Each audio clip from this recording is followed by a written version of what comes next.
Bom, pessoal, eu estava introduzindo aqui, Eduardo, falando um pouquinho da saúde intestinal, né? A importância hoje, né? Cada vez mais a gente tem discutido sobre a saúde intestinal dos animais, tanto no desempenho aí, né, do suíno, como na saúde mesmo, pensando em saúde, né, resposta imunológica, etc.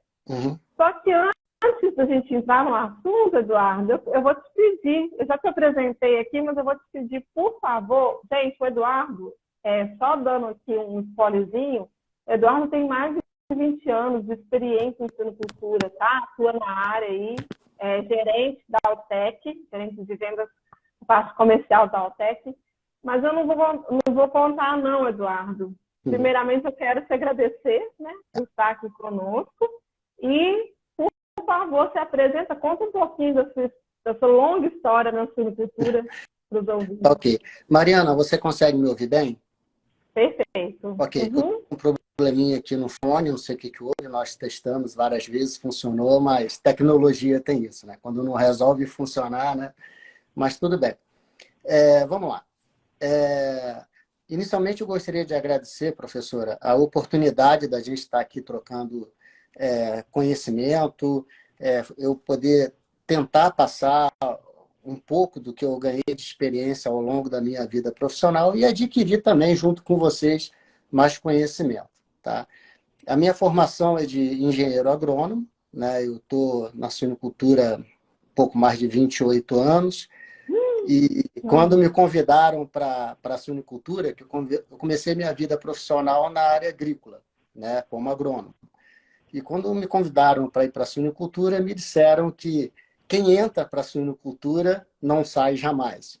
E realmente, não é uma atividade apaixonante e extremamente dinâmica. Nela estou aí há pouco mais de 28 anos e tive a oportunidade de trabalhar inicialmente na área comercial, depois alguns anos na área de produção.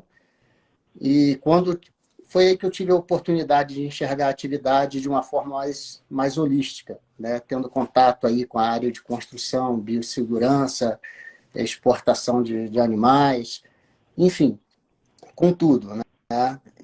Foi uma grande experiência e hoje eu trabalho na Altec, agora em abril vão fazer 10 anos, trabalho como gerente comercial no Centro-Oeste e no Sudeste. Nossa, 20 anos foi pouco. Então, são 28 anos de jornada, Eduardo. Não, na suinocultura são.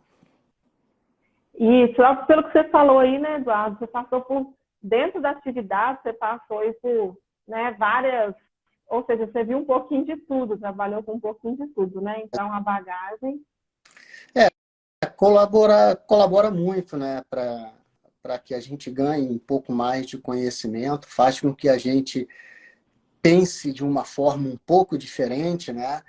Faz com que a gente pense da seguinte forma: se eu fizer isso, o que isso vai me trazer de benefício ou de malefício, né? Faz você pensar de uma forma mais geral, né? Uma forma mais ampla. Bom, Eduardo, vamos falar de desmame, tá? Nós sabemos aí que desmame, eu falo que quando a gente pensa em problemas ao desmame, diarreia pós-desmame, é uma coisa quase que fisiológica, porque aquele estresse, né, que né, aquela ruptura ali repentina, o animal ele sai da mãe, ele mistura num lote com um monte de animais que ele não conhece, alimentação diferente que a princípio ele nem consegue encontrar, né, Eduardo? Assim, ele demora tempos para encontrar ali o coxo, o bebedouro. Em relação à hierarquia também, né, a disputa por hierarquia. E a pergunta que eu separei aqui para te fazer, baseada, Eduardo, nesses 28 anos de experiência, tá? Assim, o que você vê no campo, o que você tem observado nas suas visitas a campo, tá? Que tem sido mais efetivo nessa fase pós-desmama, certo? Ao desmame, pensando em desempenho e também saúde dos suínos. Eduardo, dá aqui para a gente, por favor, né, a sua opinião sobre isso. Vamos lá, Mariana. É o seguinte, essa fase do desmama realmente é o maior desafio, né, da vida de um suíno. Então, nós temos que pensar a saúde intestinal dele, porque ele vai passar por todos esses desafios de separação da mãe, junto com os irmãos dele, vai se misturar a outro lote de animais que ele nunca viu na vida dele, vai para um ambiente diferente, né? Vai passar a consumir uma dieta, sai de uma dieta líquida, vai para uma dieta sólida, em que o aparelho digestivo dele ainda não está maduro, né, para digerir os alimentos, né, básicos, se você falar aí de grãos, né, que compõem uma dieta. E aí vem temperatura diferente, local de beber água diferente, coxo diferente, né? Então, o que eu observo é o seguinte: nós começar a preparar o animal desde o nascimento, né? Começar a construir um sistema imune ao alimento para que ele possa passar pela eternidade, chegar na creche mais preparado para novos desafios. Então, eu penso em começar ainda na gestação, né? Você trabalhando aí com prebióticos, tipo a fração ativa do mamilo, que vai garantir um enriquecimento de uroglobulinas para esse leitão, que é extremamente importante nas primeiras horas daquelas mamadas, né? E ao longo da maternidade, seguir aí ainda com a fração ativa e algum drástico de cadeia curta e média, né, para garantir o equilíbrio dessa microbiota dele. E aí garantir também que ele desmame na idade adequada e um peso adequado. Precisa nascer também com peso adequado, né? E ter leite suficiente para chegar até aí. Chegou até aí, desmame, a gente pensar nessa movimentação matemática é estressante, já preparar a creche, papar, desinfetar, pré-aquecer, aceitar o fornecimento de água, estoqueio, regulagem de coxo automático, né? A manutenção de rotina, que vai garantir, que vai impedir, né, que venha direto em cima dos animais, né? Então, se eu garanto isso, eu garanto um ambiente melhor para o leitão. E pensando na questão de mudança de nutrição, lá pelo sétimo dia, a gente já começa a fazer coisa de adiação para esse animal, para que pelo menos se habitue, né, com o alimento futuro que vai consumir. Vai consumir pouco, ali, até 50 gramas, mas é extremamente importante o consumo dessa ração. Tá?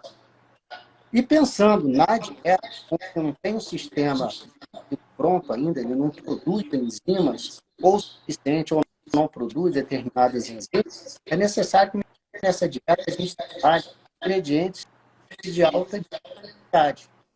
Por exemplo, os pratos de fritura. Eduardo, só te interromper um pouquinho. O pessoal está falando aqui que está dando um eco no áudio.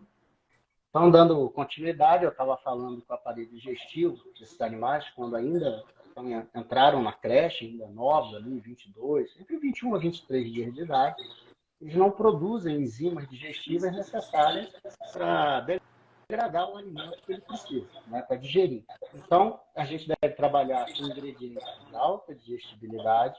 No caso, a gente pode trabalhar com extrato de levedura, que é uma fonte de proteína de alta digestibilidade, além de fornecer inositol, glutamina, glutamato, que é importante aí para o consumo de ração, né, na palatabilidade.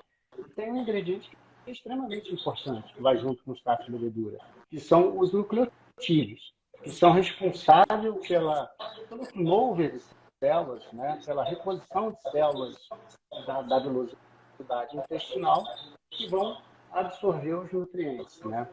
Além disso, como a gente já sabe, tem o desafio da cólera, que é inerente aí à produção de suínos, né, principalmente nessa fase, a gente também trabalha com ácidos graxos de cadeia curta, pensando aí no controle de bactérias gram-positivas e na fração ativa do mananooligosacarídeo no controle da Escherichia coli, fimbre tipo 1.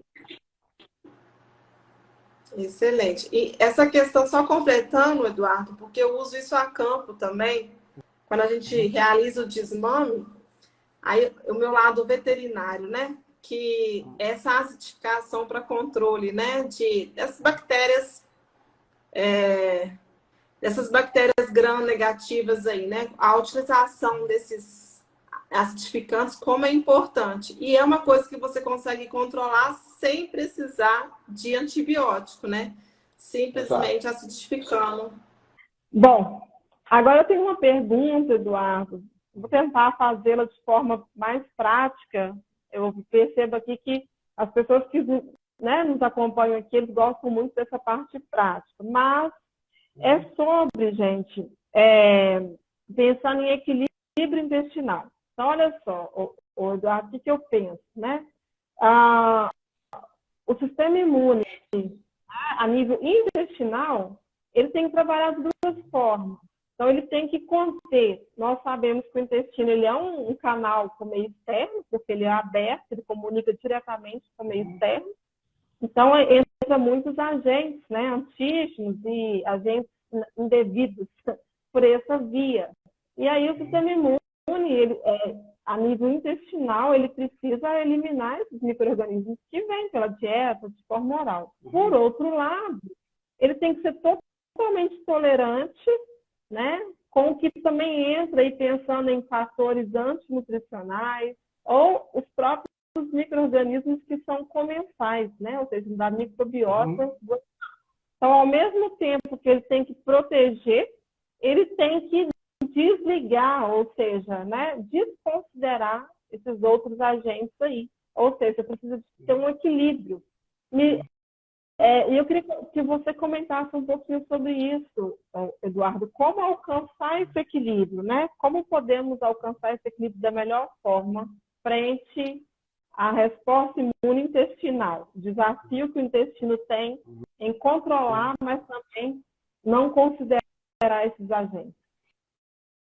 Vamos lá, se eu conseguir entender a pergunta, ela me pareceu bem complexa, né, para mim, eu acho que nós estamos falando talvez de uma desbiose, um desequilíbrio entre a microbiota, né? E, assim, durante a fase de produção, o animal, como nós falamos aí antes, ele passa por diversos desafios. E é um período muito longo, né? Desde o nascimento até o abate. Então, ele passa por diversas situações, seja mudança de alimento, mudança de ambiente, mudança de temperatura, misturas de lotes. Às vezes, dependendo do tipo de produção, você tem, para fechar um barracão, você precisa ter 3 lotes diferentes, né? Então, vem com 3 sanidades diferentes, 3 microbiotas diferentes, né? E a nutrição ela é extremamente importante nesse contexto, porque ela, obviamente, é para nutrir os animais, mas ela também é importante por estar servindo de substrato para alguns agentes, né? Pode ser patogênico ou não, né? Então, na minha opinião, nós temos que vir trabalhando previamente, né, para formar primeiro fortalecer o sistema imune dos animais e depois equilibrar essa microbiota, né, através aí do que nós conversamos, através de ácidos graxos, né, e fração ativa de uma nano-oligosacarídeos, né?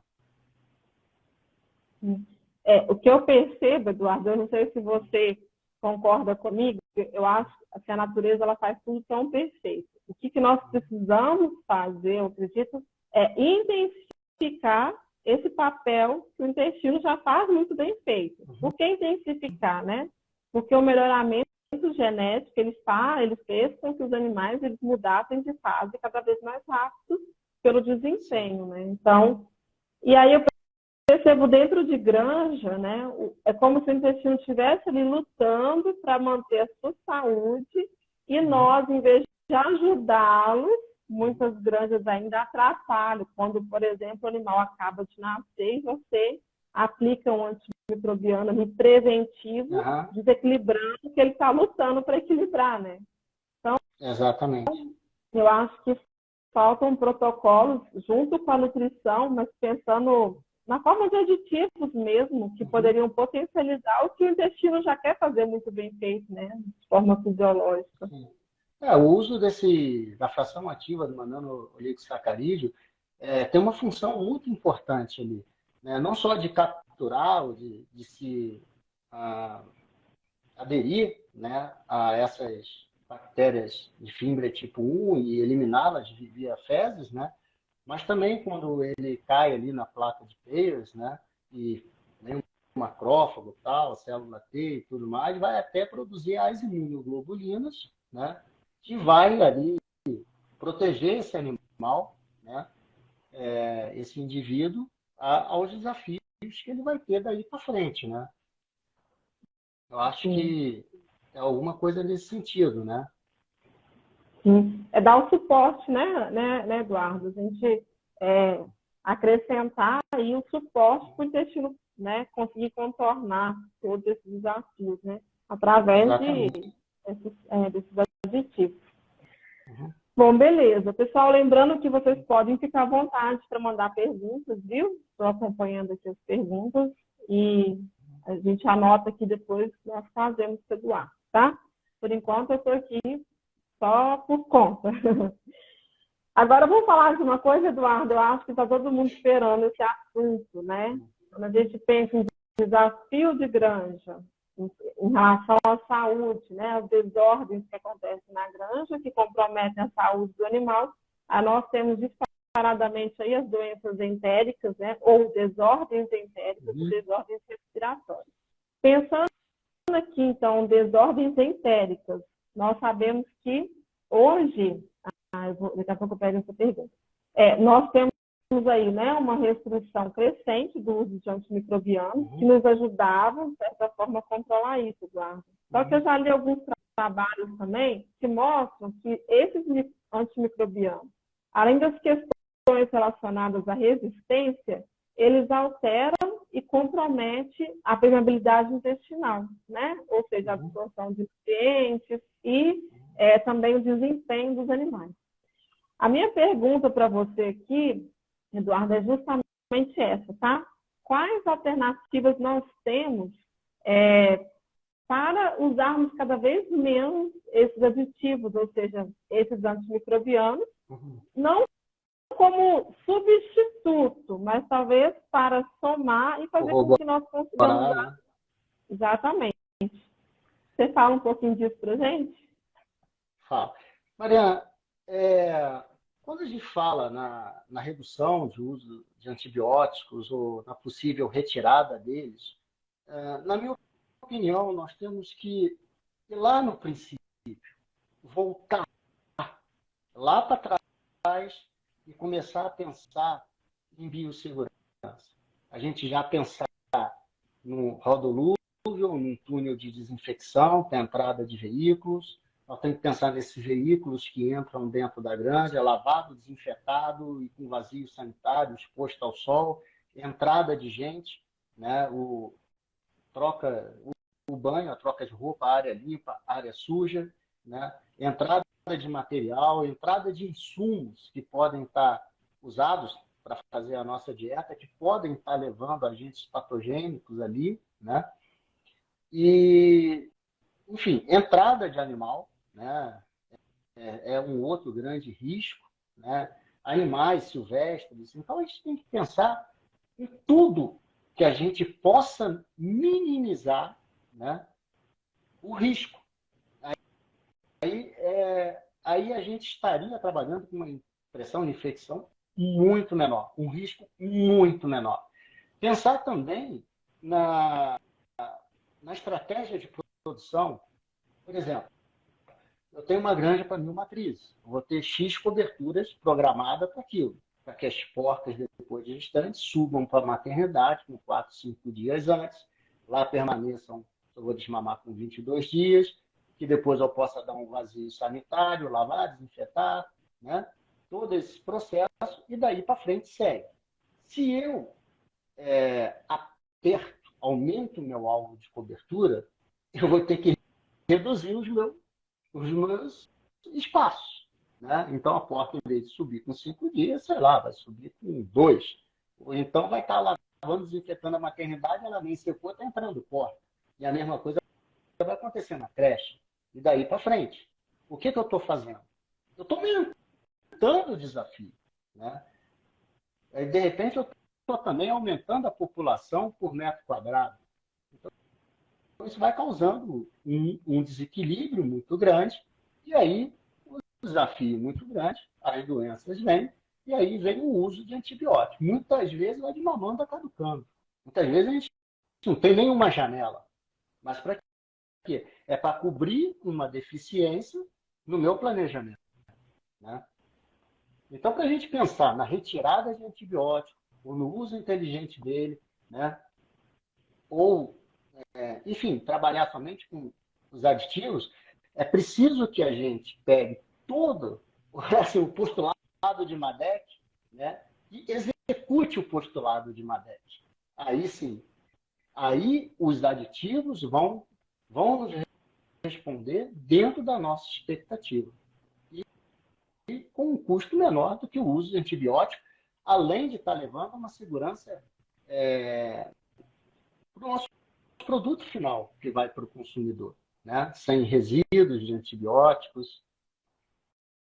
A gente tem que pensar nesse manejo básico, que muitas vezes a gente esquece, com a rotina do dia a dia, com a pressão do dia a dia, a gente esquece algumas coisas que são extremamente importantes e que vão nos ajudar, sim, a fazer com que os animais nos dêem uma resposta positiva. Daí, para isso, a gente tem o que nós já conversamos, temos prebióticos, posbióticos, temos ingredientes de alta digestibilidade, que vai corroborar com tudo isso aí. Você está contando isso, está passando um filme na minha cabeça aqui de um fato que aconteceu. Vou contar o milagre sem contar o santo, né? Mas um tempo que eu trabalhei na região aqui, atendendo o produtor, mais no campo, né? Uma certa granja estava tendo um surto de doença do edema, né? Mas era assim, realmente morrendo vários leitões por dia, 20, 30 leitões, não me lembro ao certo o número, mas era uma coisa bem... E aí, o que aconteceu, Eduardo? No caso, a empresa que eu trabalhava queria que eu fosse até a granja para tentar resolver o surto com um aditivo, né? E a resposta que eu dei foi exatamente essa, que eu não iria. Por quê? Porque não iria resolver. Então, é tudo o que você falou, né? A gente tem aí, muitas vezes, o uso exacerbado de antimicrobianos para tampar furos de manejo que vão desde os pontos de Madec, aí, que são os famosos pontos de Madec, até a própria seleção de matéria-prima, né, para produção de alimentos e tudo, né? Então, eu acho que quando a gente fala de retirada de antimicrobiano, tem que ter uma visão muito holística. Por quê? Se você entra com aditivo numa situação de emergência, você não vai conseguir resolver. E aí a impressão que o produtor tem é que aquilo não funciona, mas não é que aquilo não funciona, aquilo só entrou na hora errada. Aquilo teria que ter entrado de forma antes, junto com outras medidas, né, Eduardo? Que são as medidas de manejo, de biosseguridade e tudo. Então, nada faz milagre, né? Os antimicrobianos também não fazem milagre, eles só mascaram, se você não entender a origem, assim como essas outras ferramentas que nós temos disponíveis aí, como eu falo aditivos, mas os manejos em si, né? Sobre os processos de boas práticas de produção. E eu acho que nós, Eduardo, como formadores de opinião, que a gente está sempre no campo tentando trazer, né, uma maior informação para o produtor, a gente é obrigado a falar disso, né? Então, vai trabalhar sem antimicrobiano cada vez menos? Beleza, mas vamos lá, o que a gente tem que mexer antes disso? Exato. E, Mariana, o que a gente vê aí no campo é o uso indiscriminado de antibióticos em dosagens altíssimas, né? Bactérias já resistentes, né? E já tem antibióticos, já deixaram de ser eficientes, né, em algumas situações, mas, no entanto, com o uso de alguns prebióticos, né, e pela forma de ação dele, você consegue diminuir ou eliminar essas bactérias que são resistentes, né? E você consegue revitalizar essa droga. Então, drogas que deixaram de ter eficiência começam a ter eficiência. Por quê? Porque foi retirando essas bactérias resistentes, foram ficando bactérias mais... Elas sempre vão existir, elas vão estar aí sempre, né? O que a gente tem que fazer é diminuir o efeito prejudicial que elas causam, né? E elas causam, as bactérias resistentes, nos causam, assim, o dano é igual, né? Faz com que a gente use mais antibiótico, né? Então, esses pré-bióticos, eles têm essa vantagem. Elimina a bactéria e consegue revitalizar drogas. Então, você volta a usar drogas que, ou mais baratas, né, ou menos agressivas. Aí lembrei de outra coisa aqui, Eduardo, dentro do que você está dizendo aí, uma certa granja também que eu conheço, uma pessoa que atendia a granja chegou com essa ideia, vamos tirar o antimicrobiano todo, e a partir de agora não usamos isso, foi fazendo janelas na produção. Aí você consegue imaginar o desastre que foi, né? Sim. Então, você não vê o manejo, você não entende a dinâmica, chega tirando medicação, não colocando nada para dar suporte para o animal, pensando em saúde, melhorar a imunidade do animal, e o resultado também não é bacana, né, Eduardo? Exato, aí é um desastre total, né? Exatamente. É o aditivo, né? E o culpado é o aditivo que não funciona. Aditivo, Então, acho que a gente tem que deixar isso muito bem claro, né, Eduardo? As questões de manejo, assim. O que eu vejo, Mariana, é o seguinte. Olha o fone aí, ó, pedindo para descansar. O que eu vejo é o seguinte, todo o problema, isso vai para a nossa vida pessoal, vai para a produção de suínos, todo o problema, aliás, é a base da gestão de qualidade total, todo problema nós temos que buscar em nós. O que nós estamos deixando de fazer para que eu possa produzir melhor, né? Então, como é que a minha cabeça funciona? A minha cabeça funciona, por exemplo, sei lá, tá lá, baixo número de nascidos, qualquer problema assim. Eu crio um gráfico, é uma espinha de peixe na minha... Isso, na verdade, eu faço escrito, né? Mas a minha mente, quando começa a pensar, aí eu, nessa espinha de peixe, eu começo a ligar a fábrica de ração, central de inseminação, manejo de porcas na maternidade, gestação, e ali eu vou subdividindo cada ação. Aí eu faço um checklist em todas essas ações, todas elas. Identifico os pontos deficientes e os corrijo. Não adianta eu querer resolver alguma coisa se eu não avaliei todos os outros processos, subprocessos, vamos chamar assim, que estão envolvidos até chegar ao meu número de nascidos. Então, avalia se score de porta, qualidade de casco, tudo tem que ser avaliado. Aí sim, aí a gente está fazendo o ajuste fino. E suinocultura, na minha opinião, ela é um ajuste fino. Nós temos a ferramenta ali que tem todas as informações para a gente, que é o software. Os dados lançados de formas corretas ali, nós podemos explorar diversos relatórios, cruzar centenas de informações. A ferramenta está na nossa mão e ela é feita para ser usada. A partir do momento que eu faço isso, começo a ajustar os pequenos detalhes, aquele númerozinho depois da vírgula, mas esse númerozinho depois da vírgula, ele expressa um número muito maior lá na frente. É por isso que eu acho a suinocultura fantástica. Exatamente. Eu trabalho dessa forma também, Eduardo. Normalmente eu chego num setor, eu faço um checklist primeiro, vejo os pontos que são falhos. Depois, eu entro com um POC, tentando justamente ajustar. E aí, padroniza, né? Depois que eu padronizei, eu vejo agora o que eu vou tirar, ou agora o que eu posso colocar. porque quando você está no meio do furacão, você não sabe. Aí tem gente que mexe na vacina, mexe na medicação, você não vai saber, você não vai conseguir medir, né? Exatamente. E aquilo que eu não meço, eu não gerencio. Exatamente. A gestão da qualidade total. Isso. Tem que ter organização até na hora de avaliar, né, Eduardo? O que eu coloco. Sem dúvida. Né? Uhum. Exatamente. Vamos lá. Posso pedir mais algumas perguntas aqui? Vamos lá.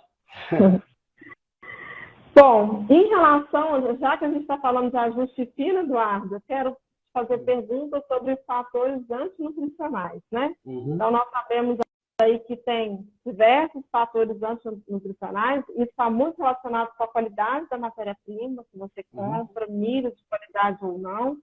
E esses fatores antinutricionais, Eduardo, eles vão estimular uma resposta inflamatória, a nível de intestino, por exemplo, né? Então, você economiza na ração, na dieta de um lado, você perde para o outro quando você desafia o animal. Então, pensando nesses fatores antinutricionais, eu queria saber se você poderia falar um pouquinho para o pessoal a respeito de alternativas para reduzir esses processos inflamatórios, né? Que consomem a energia que o animal deveria estar usando para o seu desempenho e não para combater. Você poderia falar um pouco para a gente? Posso sim, professora. É o seguinte, a matéria-prima que nós usamos para as nossas formulações, basicamente nós usamos milho, farelo de soja, né, trigo, sorgo, né, eles contêm esses fatores antinutricionais, né. Esses fatores antinutricionais, os animais eles não têm as enzimas, ou não produzem quantidade, ou não produzem as enzimas que vão quebrar, né, a ligação e liberar os nutrientes e energia para esses animais, né? E o que acontece quando esses fatores antinutricionais nós não eliminamos esse problema, né? Vai se formar, grosseiramente, vai se formar um gel. Esse gel não vai permitir que as enzimas endógenas, as enzimas digestivas desses animais, quebrem esse alimento. Vai se formar um bolo alimentar maior que vai servir como substrato para bactérias que podem até causar a morte dos animais, como por torção, como é o caso lá dos clostrídeos, né? Do clostrídio.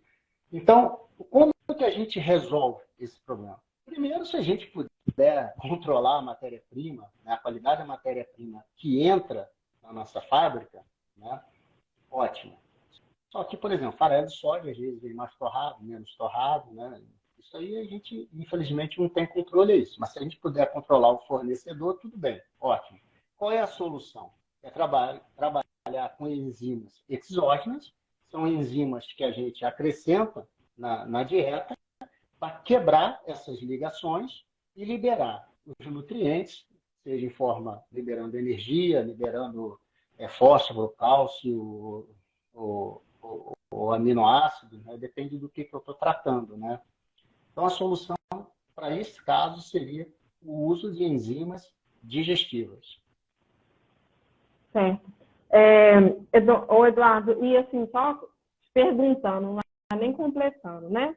Essas enzimas aí, elas também são ferramentas, né, Eduardo? Quando a gente tem, por exemplo, às vezes soja está muito caro, milho está muito caro, a gente, além de auxiliar nessa questão da resposta do animal, também tem a questão econômica, né?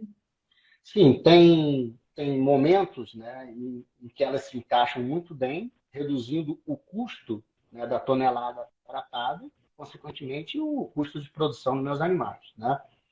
E elas também corroboram na equalização, vamos falar assim, da qualidade da matéria-prima que entra. Conforme eu te falei, esses alimentos processados, feitos a soja, que às vezes não tem muito padrão, às vezes você recebe de um fornecedor, recebe de outro, enfim. As enzimas ajudam a dar uma equalizada nesse desequilíbrio aí, né? E colabora, consequentemente, aí, com custos de produção, né? Sim. Apareceu uma pergunta aqui, Eduardo, estou anotando. Se você poderia falar quais são essas enzimas? Tá. Você tem enzimas que são voltadas para proteína, né, de origem animal, outras de origem vegetal. No caso, nós trabalhamos com enzimas para alimentos de origem vegetal, como farelo de soja, né? Então você tem protease, alfa-galactosidase, aí você tem, dependendo do que você quer, né? Trabalhar, matéria-prima. Então tem xilanase, carboidrase, são diversos tipos de enzimas. Fitase, né? Que é para agir em cima do fitato, né? Liberar cálcio, fósforo e energia.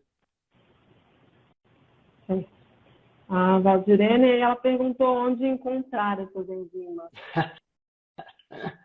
Na Altec.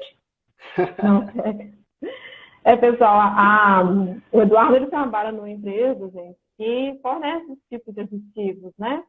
Porque às vezes, Eduardo, aqui tem algumas pessoas que são pequenos produtores, né?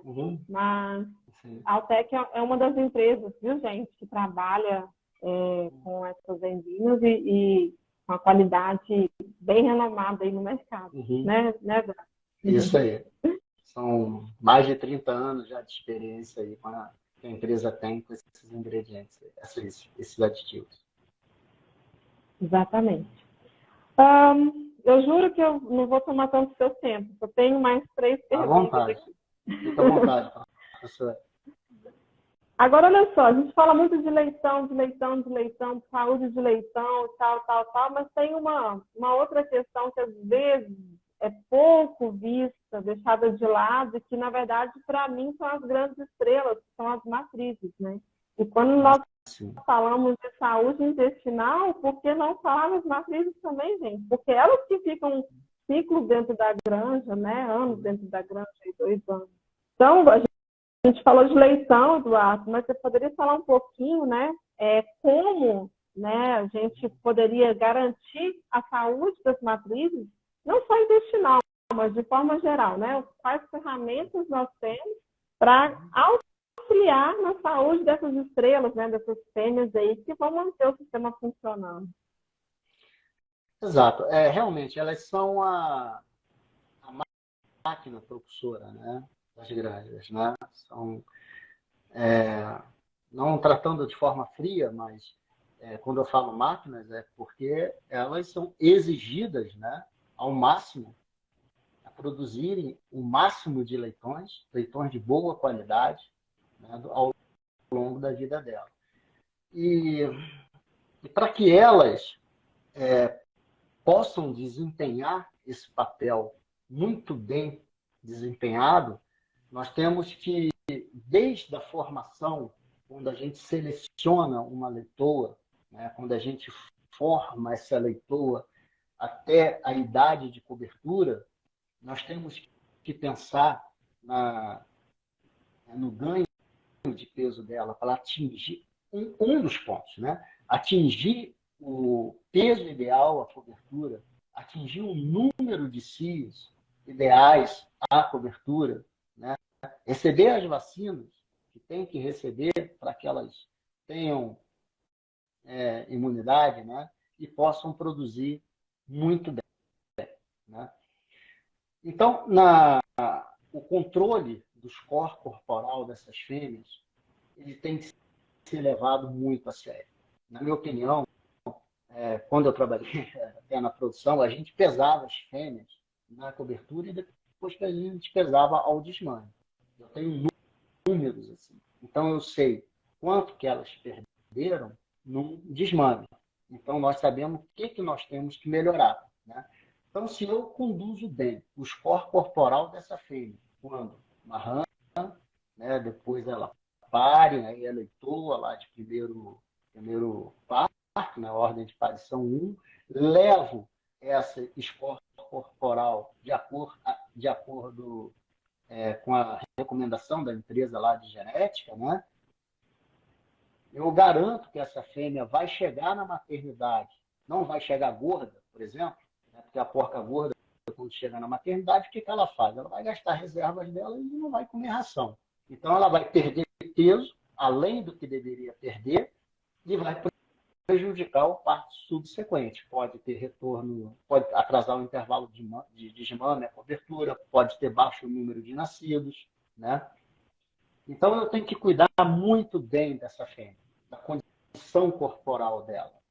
E pensar também na saúde dela, né? Se a gente for pensar em saúde intestinal, ela sofre um desafio grande, sim, né? Nós temos ingredientes que matéria-prima que entram na nossa ração que desafiam o animal, desafiam a saúde intestinal, que são as micotoxinas, né?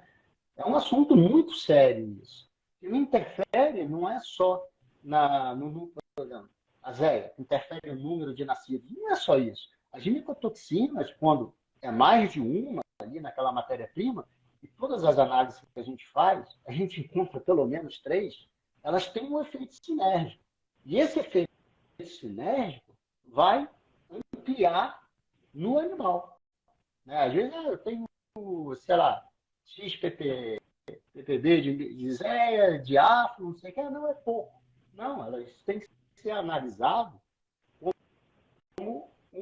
como um todo, a ação de todas elas, né? Então, isso é extremamente importante. O controle de micotoxinas. Assim como é importante o controle de agentes que vêm pela dieta. Uma fábrica que não é limpa de forma adequada e desinfetada de forma adequada pode estar, sim, levando enterobactérias para dentro da granja, desafiando a fêmea. É claro que ela tem mais resistência que um leitão novo, né? Mas ela sofre também. E se ela sofre, ela gasta energia, proteína, sistema imune funcionar, e ela não vai desempenhar da forma que ela tem que desempenhar. Ela vai perder em algum momento, em alguma coisa, né?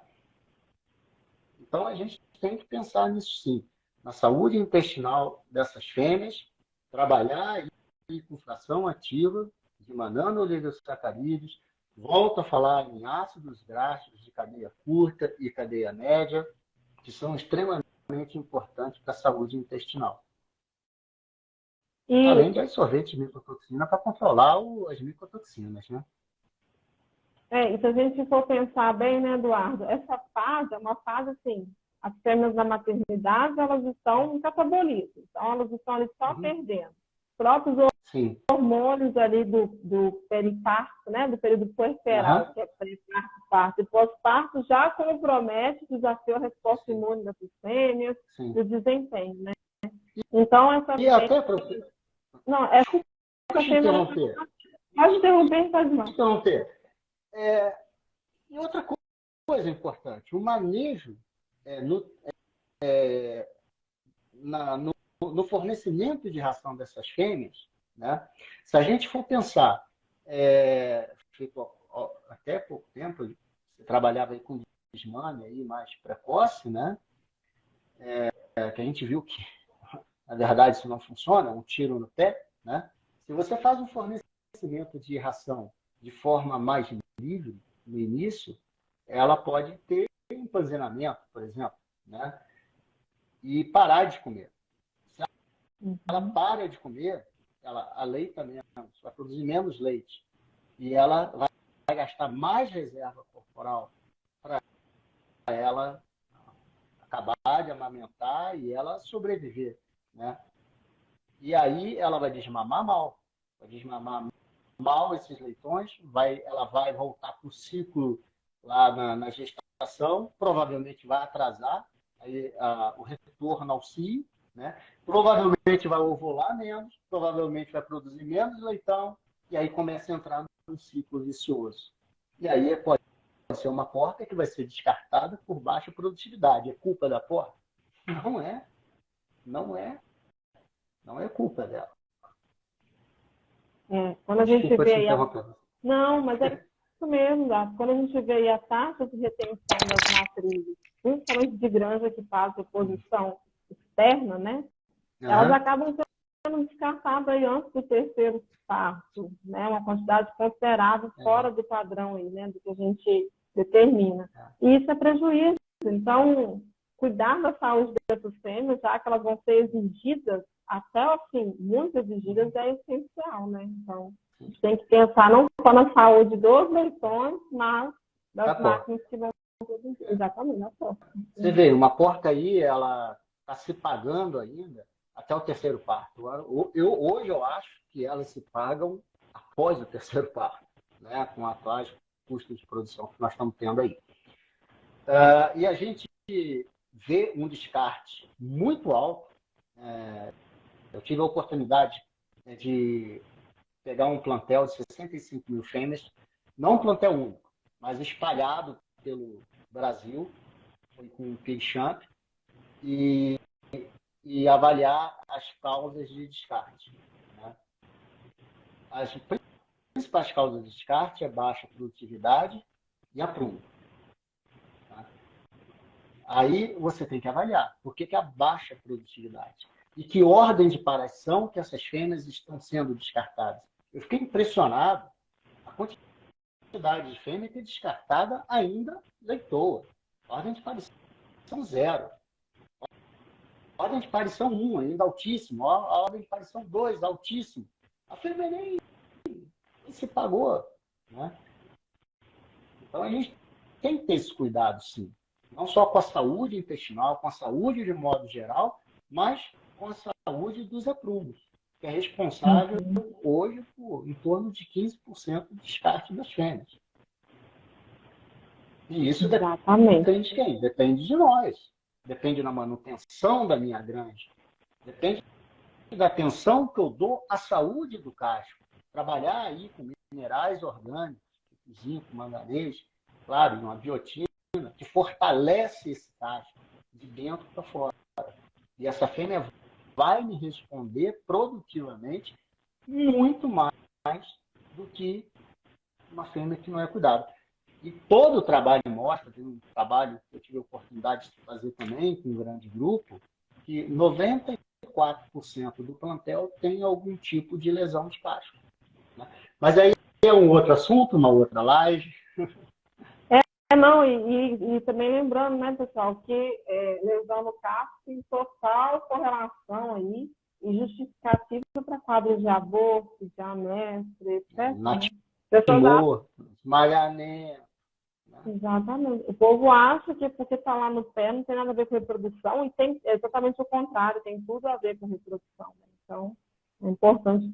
A fêmea que não fica de pé o tempo necessário para comer a ração dela, vamos dar um exemplo, maternidade fica mais tempo de pé comendo, que o volume de ração é maior, ou uma fêmea que não levanta lá na gestação mais vezes para beber água, apesar de ser um volume menor de ração, mas que ela não come bem, que aí o cara passa o trato depois, né? Levanta, tal, não sei o quê, e aí tem que passar limpando o coxo, quem comeu, comeu, quem não comeu, né? Ficou para trás, né?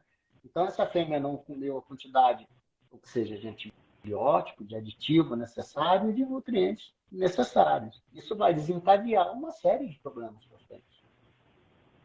Exatamente. É isso aí dá para a gente falar em outra live, né, Eduardo? Porque a gente tem assunto.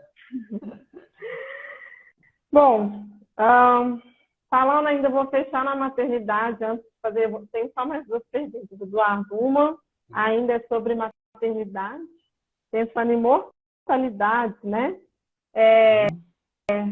Sabemos aí também que mortalidade da maternidade é uma realidade e está relacionado com tudo que nós conversamos. Pensando em diminuir, melhorar a saúde dos animais na fase de maternidade e, consequentemente, diminuir a mortalidade, quais dicas você daria aí para como melhorar a saúde e diminuir a mortalidade? Ok. É interessante falar de mortalidade na maternidade, inicialmente saber a causa morte, né? É o principal para a gente pode saber o que nós estamos combatendo, né? E se nós estamos falando de sanidade, como você comentou, né? Eu tenho que pensar em diminuir os desafios. Então, vamos lá. Primeiro, essa maternidade, quando a porta chegou lá, ela tem que estar limpa, desinfetada, seca, né? E tudo mais para garantir, né, um ambiente limpo, né? Menos contaminado contaminado possível. E na gestação, eu tenho que trabalhar essa fêmea. Trabalhar a fêmea em dois pontos que eu acho muito importantes, que é garantir, né, o aparelho mamário dela, a formação do aparelho mamário, ali aproximadamente 80, 85 dias para frente de gestante, e garantir peso desse leitão. E quanto mais pesado nasce o leitão, maior a reserva de glicogênio, maior é a viabilidade desse leitão. Como que eu posso aumentar a viabilidade desse leitão? Pensando... o fone não está colaborando. Pensando em saúde intestinal também. Enriquecendo esse colostro com imunoglobulinas. Uma das formas de você fazer isso é fornecer fração ativa de mananooligosacarídeo na fase de gestação. É mais do que comprovado que você aumenta o número de imunoglobulinas no colostro, né? E garantir que esse animal, ali no pós-parto, né, o manejo do parto, assistência do parto, é extremamente importante para que você ajude, se for necessário, que a porta expulse no momento certo esse leitão, você o enxugue imediatamente para que ele não perca calor por convecção, né? E que garanta que esse leitão, logo depois, normalmente, a gente fala assim, grande, logo que seca o casquinho, eles vão mamar, né? Mas é mais ou menos isso mesmo, né? Secou a pontinha do casquinho, ele vai mamar. Garantir que esse leitão vai mamar adequadamente, o volume adequado de colostro. Aí eu estou começando a construir o sistema imune desse animal. E, além de você tratar a fêmea com essa fração de mananooligosacarídeo, o que você faz? Você está, de certa forma, limpando as fêmeas que, teoricamente, estariam mandando cole para esses leitões, quando eles, lá na maternidade. Ou seja, no ato de mamar, por estar ali, por ter contaminação mesmo, né? E o contato das fêmeas com a fêmea, né? Então, você baixa a pressão de infecção e ajuda esse animal a estar se defendendo melhor. Excelente. Aí, outros pontos importantes, desculpa alongar aqui um pouco. Aí tem aquelas coisas básicas que a gente tem que saber. Você ter o cripe seco, limpo, iluminado, né? O aquecimento adequado, para que o leitão não vá deitar do lado da porta, aumentar a chance de ser esmagado, né? Tem vários detalhes aí que são importantes, além da saúde intestinal. E pensar que a maior mortalidade da maternidade está nos 5 primeiros dias. Se você, vamos supor, você tem uma mortalidade de 6%, quando morre mais leitão? É nos 5 primeiros dias. É ali que eu vou ter uma atenção maior. E em torno de 75% da mortalidade está nos 5 primeiros dias. Então, é nesse momento que eu vou ter mais atenção. Sim, sim. Com certeza. Ou seja, está tudo interligado, né, Eduardo? Mas não tem como também, a gente tem que associar essa mortalidade com o manejo e dar condições aí para que o animal ele consiga também atender os desafios, né, Eduardo? Porque aquele ambiente é um desafio, por mais limpo que ele esteja, a própria situação ali condiciona o estresse, né? Então, exatamente. Precisa unir tudo. Bom, para a nossa última pergunta aqui, Eduardo, agora uma pergunta mais ampla, pensando aí agora de forma já, né, não dentro da granja, uma pergunta para fora da granja. Uhum. Ó, falando de mercado um pouquinho aqui agora, falando de exigência do consumidor, falando de mitos e tabus que nós temos que combater aí em relação à carne suína. Então, nosso consumidor, seja ele dentro do Brasil ou fora, ele quer uma carne de qualidade, ele quer uma carne saudável, né? Livre de substâncias, né? Antimicrobianos ou patógenos, mas também uma carne bonita, suculenta, com a coloração adequada. Então, tanto que hoje os frigoríficos eles têm adotado essa política, né, de pagamento por qualidade de carne. Então, se eles estão pagando por qualidade de carne, é porque isso tem um mercado, né, que exige isso, enfim. Na sua opinião, Eduardo, quais fatores são imprescindíveis para que a carne tenha todas essas características que eu estou te dizendo, né? As características aí que vão ser as desejáveis aí pelo consumidor? Coloração, sabor, suculência. Rendimento de panela, né? Aquela carne que a gente põe ali, vamos dizer, 200 gramas e perde só um pouquinho, não vira um bife de 50, né? Vamos lá. Tem um fator muito importante nisso tudo, que é o fator genético, né? Você tem linhagens que podem carregar o gene ESS, que é o gene do estresse, que vai prejudicar a qualidade de carne, né? Seja na coloração, seja por perda de gotejamento, por gotejamento, né? Paladar, né? Mas hoje nós temos, graças a Deus, nós temos aqui no Brasil genéticas fantásticas, né? Existem linhagens que colocam naturalmente uma coloração mais avermelhada na carne e uma coisa que ninguém esperava, né? Que é a marmorização, né? Que é o marmoreio, que é a gordura entre as fibras de músculos, né? Isso é fantástico, né? Então, tem o fator genético, mas a gente também tem que pensar, quando a gente fala em qualidade de carne, a gente tem que pensar no manejo pré-abate, no abate em si, pensar no transporte desses animais até o abate. E nós temos algumas ferramentas que podem ajudar nisso aí, né? Você tem, por exemplo, o cromo orgânico, além dele ter outros benefícios, né, como antiestressante, colabora aí no ganho de peso também, né? Ele colabora na coloração da carne e colabora em menor perda por gotejamento, né? E tem os antioxidantes naturais, feito a vitamina E, né? Tem o selênio levedura, né? Que pode ser usado como antioxidante, né? Se eu não tenho perdas, né, assim, das minhas células por oxidação, eu consigo garantir até valores nutricionais dessa carne, como consigo manter também o aspecto dela, né? Então, nós temos aí, sim, ferramentas que podem colaborar na qualidade de carne.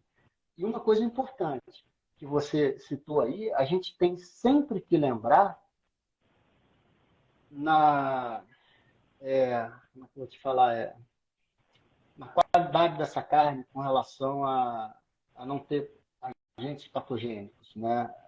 Me faltou aqui agora a palavra, mas que sejam ausentes, por exemplo, de salmonela, né? Então, a gente tem, sim, aditivos, né, naturais, que a gente já falou anteriormente, o mesmo que controla a salmonela, né, lá no início, também é trabalhado nessa fase de recria e terminação para garantir a qualidade dessa carne que chega até o consumidor final. Exatamente. E às vezes, Eduardo, as pessoas ficam, o produtor tem muito medo, né, de usar e de testar, né? Quando você, uma certa vez eu escutei de um produtor que não trabalha com perfumarias, né? Só que essas perfumarias, gente, né, ditas por essa pessoa, na verdade, quando você mede, tudo tem que ser medido, né? Então, quando você adiciona, não são perfumarias, são ferramentas, né? E tem muita tecnologia atrás disso tudo, muita tecnologia, muito teste, muita pesquisa, né? E aí, quando você põe em média, você vê a importância, né, dessas ferramentas para a qualidade da carne, já que o nosso mercado está exigente, né, Eduardo? Não é mais a carne de 10 anos passado, o mercado está buscando. Não é. Eles hoje exigem qualidade, exigem segurança alimentar, querem saber o que eles estão comendo, da onde vem, né? Você pensa no bem-estar animal, que está extremamente correto, na minha opinião. Quanto mais bem-estar você dá ao animal, mais ele ele te retribui. Então, o bem-estar é importantíssimo, não só para quem produz, mas como para o próprio animal. Ele está ali, um dia vai ser abatido, vai. Mas tem que haver respeito por aquele ser que está ali. Eu brinco muito isso em aula, gente. Já vou acabar, tá, pessoal? Mas assim, eu falo assim, Eduardo, acho que o Eduardo vai concordar comigo. Não adianta você ter um Fusquinha e querer colocar a melhor gasolina do mundo. O motor dele só vai até onde ele aguenta, né? Exato. Até onde a tecnologia dele permite. Agora, não adianta você ter a melhor Ferrari, o maior carrão e querer colocar essa gasolina que nós estamos colocando dentro do nosso carro. O motor não vai, né? A mesma coisa do suíno, né? É um animal que foi melhorado, o seu máximo desempenho, porém, se você não suprir a exigência para que ela funcione na sua máxima potência, você não vai ter o resultado que ela pode te entregar, né? Então, conhecer essas ferramentas é essencial, né, Eduardo? Conhecer e medir, né? Tudo isso. Exatamente. Você falou uma coisa que é extremamente importante, medir, né? Os americanos são muito pragmáticos, né? Eles medem tudo, né? Quantos minutos gasta com leitão, que a pessoa gasta com leitão na maternidade? Quantos minutos a pessoa gasta com a porca, não sei o quê? Isso é muito importante, para que a gente possa tomar decisões estratégicas, não só com a nosso trabalho do dia a dia, mas os números que a gente mede dentro da produção são importantes para que a gente os avalie e tome decisões mais assertivas, né? Exatamente. Bom, pessoal, chegamos ao fim da live. Eu acho que não foi uma live, foi uma aula, né? Pessoa aí que foi de A a Z. A gente contemplou muitas questões, né? O assunto da live aqui, olha, como o manejo pode influenciar na saúde intestinal do suíno.